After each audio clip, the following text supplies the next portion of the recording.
Welcome to Melt. I'm Suresh Venkat. Last month, global network Dentsu International made headlines as it united its creative agencies including Dentsu MB, 360i and Isobar into one new global network. Named Dentsu Creative, the network aims to simplify client engagement. We met Wendy Clark, Global CEO of Dentsu International, at the Dentsu Beach House in Cannes, France, to understand the strategy behind the network, the plans for Denso India, and much more. Here's that chat, and please excuse the sound of the waves. Let's get ready to melt with Wendy Clark. So Wendy Clark, finally we are back here at Cannes after a hiatus of 2 years on this lovely sun-soaked beach and a little rainy as well. Yes. What topics have been occupying you at Cannes? Well, obviously creativity. It's the Festival of Creativity, and this year we launched Densu Creative, which is the coming together of our creative assets and into a newly formed capability that now represents horizontal creativity across the entire network of Dentsu. So that's been number one. Okay. Number two, I'd say my calendar's filled with clients, which is awesome. So I've been with at least 15 of our clients so far. Okay. And what's on their minds, obviously new and incremental sources of growth, new models and ways of working. They obviously want to hear a little bit about Dentsu Creative. So that's been great.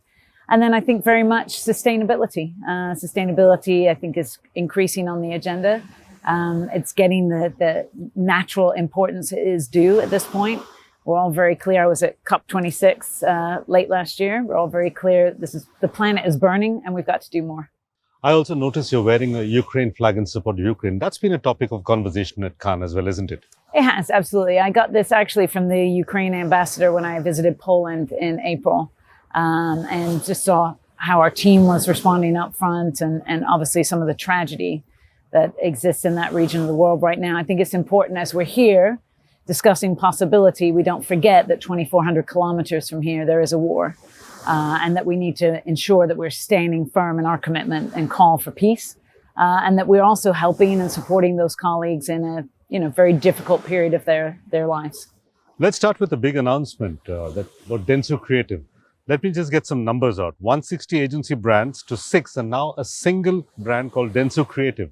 What does this mean for clients and employees, both? Well, 160 to 6 is the total Dentsu network. So that would include our media, CXM, and creative agencies. Within creative specifically, we have about 9,000 associates, about 800 million pounds in revenue. So it's sizable in and of itself. We're bringing that together as a strong vertical now, all under the Dentsu Creative banner. But most importantly, the reason we needed to do that is because we believe in horizontality and we believe in integration. Internally, our mantra is we want to be the most integrated network in the world. Why? Because we talked to 500 CMOs coming to Cannes. We already knew this, but validated it, just heading that it was going to be on the agenda. 75% of them don't believe today's agency siloed model is fit for purpose or fit for the future. And what clients most want, yes, is that great work that gets to growth, but they also want speed and agility that matches the demands of the marketplace. And they want that at an efficient cost and a price. So that's what we're doing, putting our capabilities together, having truly integrated, fluid, agile capabilities that clients can use in a way that works for them. Let me play devil's advocate for a moment here, Wendy. Having multiple agency brands helps you take on brands that may conflict with each other or present conflicts of interest to you. How do you manage this with a single agency brand? Well, obviously, you don't endeavor into launching something like Dentsu Creative without talking to our clients, right? So part of Fred Levron joined last November. Part of what we've been doing for the last 7 months to ready for this moment is having conversations and plans with our clients. Listen, the management of client confidentiality and information is existential to our business. It's not something you can do at 99%. You must do it at 100% accuracy. One failure of that is existential. Reputationally would kill our entire company. So you have to know how we take that in. Now, in our Merkle side of our business, which represents over a third of our revenue, we have practice areas where we work with competitors all the time. That's very consistent with a consultancy model. So really, this is about sort of expanding and understanding how we can work with deep commitments, 100% commitments on the security and protection of client information, but also be able to bring the best capability and skills to bear for a client in a way that works for them. And so as you have those individual conversations, as we get into the depth of it, clients understand, and they really back to wanting those new and incremental sources of growth and the agility and the efficiency. They understand why we're shifting the model that they themselves say is not working for them. Wendy, you have taken over as CEO at a time when Dentsu is trying to, and let me delineate this, simplify its businesses that could be also seen as cutting costs, at the same time trying to become a global creative powerhouse. This seems like a trilemma to me, that you can have any two but not all three. Can you actually pull off all three? Oh yeah, we have to pull off all three. So actually, I would say that the simplicity, or let's say it the other way, the complexity of the business has been hindering creativity and has been hindering us from doing what we want. When I arrived, we had 250 people with the title CEO. That's a lot of CEOs. That's a lot of CEOs, 160 different entities. And so if you're trying to set a single vision and direction and strategy for your business, it's impossible with that kind of complexity. And so what we've been working through is putting together and scaling, therefore, our capabilities in a way that we can then have that interoperability. It's not a sexy word, but it's really what we have to have. We have to be interoperable and really be enabled to fluidly work across clients in the way that they want. There are no on-the-shelf solutions. It's not like we have A through Z and that you sort of come and you pick one off the shelf. Each client, we start the conversation with that client, and then we understand what they want, and then we build it from there. So every time we're putting capabilities together, it's bespoke based on what their business needs, but it's very fluid and very agile and very interoperable. But Wendy, there's a people dimension to this as well. You had 250 CEOs, and some of them don't have the title of CEO anymore. How did they react to that? Sort of title demotion, as it were. Some were different titles. Some moved on from the business. We had to do what's right for the business and the strategy. And I think, honestly, if you walked around the Dentsu Beach House, we've got 200 people here on the ground. You would hear from them a sense, perhaps even a renewed sense or a new sense of the potential and momentum and the opportunity to win in the marketplace that we haven't felt in a while. So I think most people come to work. If you're going to choose to spend time away from your family and some of your life passions, and you're going to do something called work, I think you come to work to be successful, and you come to work to win. And so that's what we're putting together as a strategy that will help us win in the marketplace. And I think people putting their life's work into that and the ability to be part of a winning team is exciting for people. Wendy, when you took over the role as Global Chief Executive, your press release said, and I'm going to quote you here, that Dentsu would like to be seen as a data-driven, tech-enabled, ideas-led. Yes. So it's data, tech, ideas. Does this mean ideas come last in advertising? I know. I think you've written it down when we used to say idea-led. So we use idea-led, data-driven, tech-enabled. So the primacy of the idea still continues in advertising. Absolutely. It's not all data and technology and apps and all of that? Well, back to whatever client. I mean, we've got 11,000 clients. So our starting point with clients may vary. Some come in through our creative agency, some come through our media agency, some come through our CXM agency. So they may want different things from them. So they may put those in different orders, depending on what they want. But we put it in the it's ideas first and data and technology. Okay, and 3 Grand Prix at Cannes for Denso India. So clearly the ideas are winning. There you go. I'm going to ask you a question that's before your time. Between 2014 and 2020, Dentsu acquired 170 businesses around the world. This should have led to a lot of challenges. How did leadership deal with that? What does this do to leadership when you acquire this many businesses so fast? Well, that's what we've been doing. That's all of this conversation. So when I was recruited in September 2020, the job to be done, yes, the company had been on it. It had been the most acquisitive network in the industry from 2013 to 2019. But the job to be done was to make all those piece parts work. And so when I was in the interview process and saw the capability here, saw everything that was assembled, I thought, this isn't something that I have access to in my current job. This is really compelling. This is really interesting, but it has to be put together, right? And again, most of my career I've spent as a client. So it's very easy for me to slip into, I call myself Connie clients, like a different personality I have. But I looked at it as a client and I went, oh my gosh, that would be so complex to know how to deal with Dentsu. So part of this was, how do we make ourselves focused, integrated, interoperable, and fluid and agile for the marketplace? Would it be safe to say that under your leadership, this acquisition spree will slow down, if not stop entirely for a while? Well, we paused acquisitions in 2020 during the pandemic. It was very difficult to place an accurate valuation on an acquisition anyway. We did restart in early 2021. We have since acquired Livearea, and then we just acquired Pexlify. So those are 2 CXM agencies. very strong acquisitions. We've said publicly, we've announced a $2.5 billion acquisition fund over the next 3 years. And we've said publicly that that will be spent on fewer but larger acquisitions. So we have, because of the acquisition spree we've been on, we have less to acquire. But yeah, there's some strategic infill. There's a little bit of geographic infill we have to do. But we are, as you can see by our acquisitions, we are active in the market. Wendy, you worked on the client side at Coca-Cola and on the agency side in DDB worldwide. Do you need to restructure your brain to work on the client side, the agency side? Is there like a mental gear that you shift from Connie client to, say, Abby advertiser? Abby advertiser. I like you. I've never branded her. Thank you. Look, I think I call myself bilingual. And I think it's just an advantage to be able to see and have sat in the seat of, perspective is one thing. Actually having been accountable and been in the seat in different parts of the ecosystem, I think is incredibly helpful. So I, honestly, in pitches or in meetings when we're going through stuff, I can very easily shift to looking at something from my brand marketer lens. And I think I know what you're trying to do. They're not going to see it that way. Here's how they're going to see it. And so I feel like it really is an advantage. But there are moments like, during contract negotiations, someone will look for me and they'll say, she's in her office negotiating with herself. Yeah. Because I'm You're both the client and the agency, and you're like fighting with yourself, and you're winning the argument. There you go. Right. Wendy, Densu India has been in the news for two very different sentiments. The positive news, obviously all the awards and the creative output that's winning awards. And the other is the spate of top-level exits. What's the plan for the India business?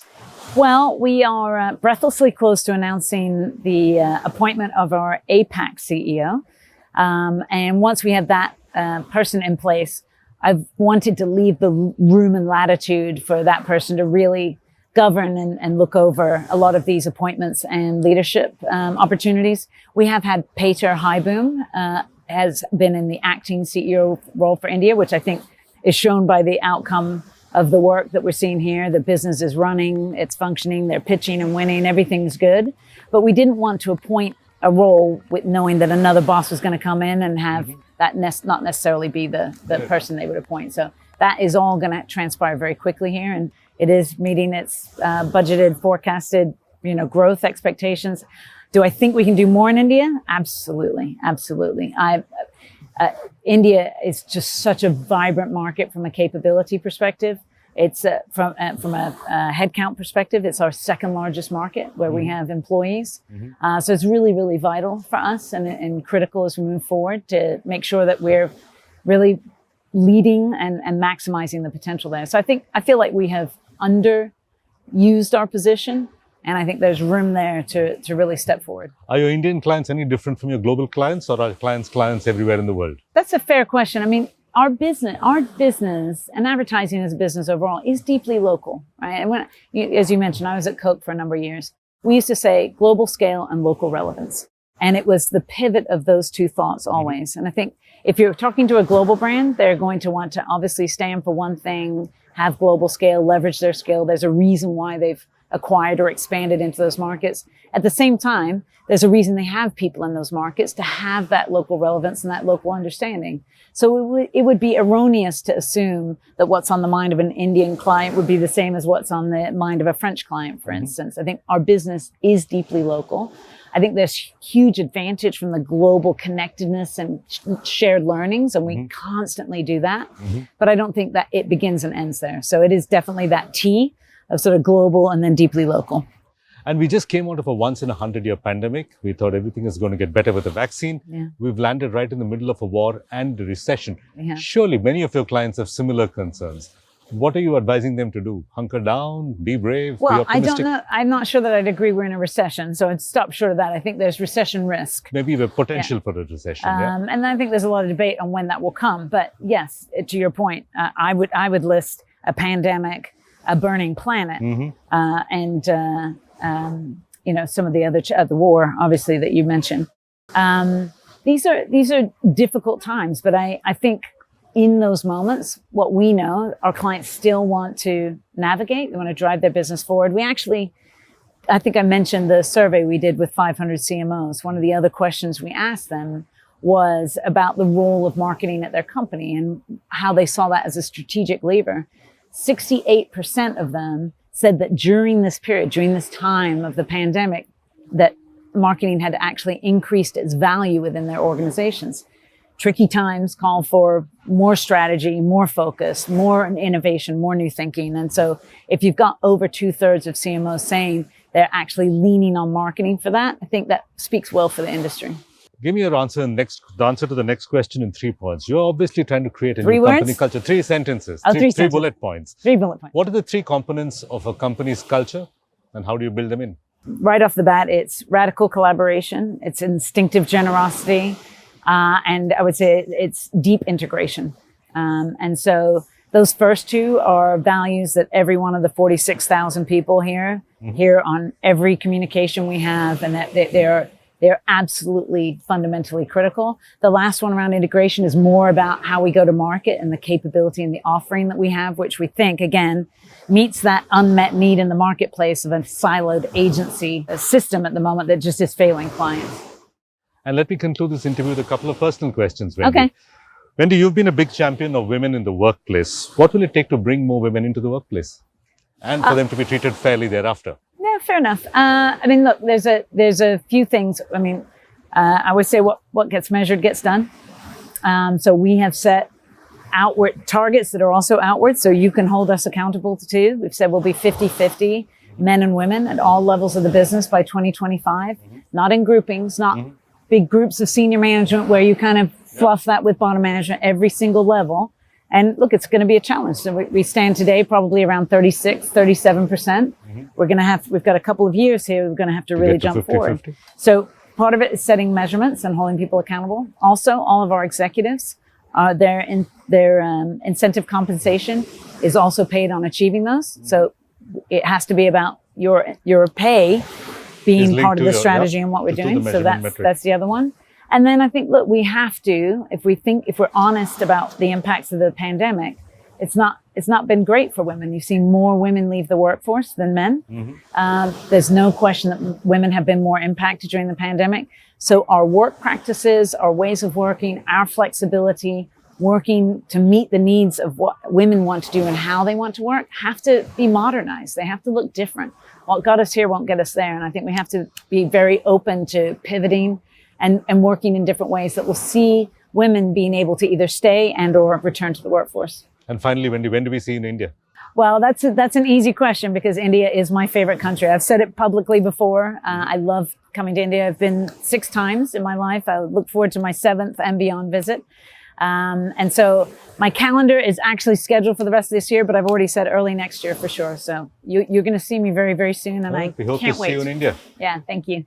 Wendy Clark, thank you for being on Melt. Thank you. We'll keep close tabs on Wendy and Densu's plans for India. Let's now shift gears to our conversation with the Cannes Lion juror. This one's with Ann Mukherjee, the CEO of Pernod Ricard North America, who is part of the Titanium Lions jury. Remember, the Titanium Lions reward creative marketing that transcend media with an aim to show the industry the road ahead. So let's get ready to melt with Ann Mukherjee. Ann Mukherjee, give us a sense of what goes on inside the jury room. Are the jurors all fighting with each other? Are there violent arguments? Do you come to blows?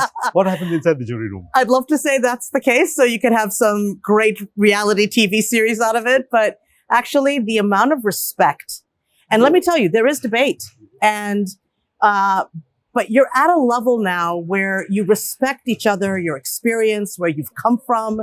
And there's a lot of sharing about different perspectives. We do that before even any deliberation starts, so we can understand what each individual juror is bringing. And yes, there is debates. And then we have them, and then we hug. Honestly, I hugged so many jurors because I had so many debates. Big hugger, are you? I'm a big hugger. It was tough for me in the pandemic, but I will tell you, it gets you to a better place. You know, iron sharpens iron. And when you do that right, you get brilliance. And the work that won the Grand Prix, what made it stand out from the other, I imagine, equally deserving entries? Oh, yes. There were many deserving entries. I think for us, this particular Grand Prix winner did a multitude of things. First, it showed us that we are now living in a world where you need collaboration among multiple brands, among multiple agencies. It takes a new art form to get to this kind of work. So that's number one. Number two, technology needs to be humanized. Data, technology, we all hear about it, but when you humanize it, it creates unbelievable impact. So that's the second thing. And I think the third thing is we are all now today very purpose-driven, and we should remain purpose-driven. But you have to understand how purpose needs to be expressed. And we were trying to express, or this Grand Prix winner was trying to really influence a generation, young teenage generation, that needs to hear that, knife violence, fighting in the streets is wrong. It's just not on. Yep. But if you tell them to stop, they won't. So you need to create something where they discover it and they feel like they've made their own decision. And that was brilliantly done in this Grand Prix. And what does all this work tell you about the future of where advertising and creativity is going? Yeah, I think it's going to mean clients and agencies are going to have to work differently. I think how ideas are generated, how you're going to leverage the technology and data and creativity to create a very different outcome, right? I think people need to think outcome back and say, okay, now how do we need to design for that? And it's going to mean new ways of operating. And I think that's exciting if you're in this industry. So, Anne, if you take a look at all the Grand Prix winners this year, or most of the Grand Prix winners this year, purpose-led marketing, purpose-led advertising seems to be a big theme at Cannes this year. Yeah. Is there a risk of brands faking purpose, like what they did with greenwashing, for instance, with the environmental movement? Yes. Could we have purpose washing or purpose faking from brands? I've already seen it. I think some brands mistake cause marketing for purpose marketing, and that's wrong. Purpose marketing is about a brand understanding what they stand for and what they stand against. And most importantly, they have to look at the history of their voice, and they have to be consistent in that voice. If you jump the shark and just support something because it's popular, that's going to actually destroy your brand value. So I think especially things that rise up in Cannes, these are the ones that are authentic, that are transparent, and really have a cause to what they want to create for the long term and not just the short term. So I would ask agencies and clients to remember that, because today people just don't want to buy brands, they want to buy into them. What have you seen of Indian work, and what does that tell you about where Indian creativity is? I am so proud of my home country. I can't even tell you. Every time I come to Cannes and I see the work that comes out of India, it makes me proud to be who I am. And, our jury president said, governments aren't doing enough. Not because they don't want to. Sometimes they don't have the means. So for the Indian work to stand up and say, we are standing up because we want to do what's right for our country, makes me proud. Final question for you. Yes. Has it been all work at Cannes, or have you managed to have some fun as well on this trip? Well, one of the things that I do is I always bring my teams to Cannes, and they've been here. So while I've not been in the jury all day long, it feels like it. But in the evenings, I celebrate creativity with them. And they're walking the palais, they're learning. I get to meet my agencies. So I do a little bit of it's good to be together again. But my primary duty was to my titanium jury this year. Ann Mukherjee, thank you for speaking to us at Melt. I really appreciate you. Thank you. We've also heard that Ann Mukherjee will be visiting India soon. And with that, it's a wrap on this episode. You can follow Melt on social media. The handle is Ready to Melt, or simply log on to readytomelt.com. And if you'd like to follow me, it's @Suvenk on Twitter. Till next week, goodbye and thanks for watching.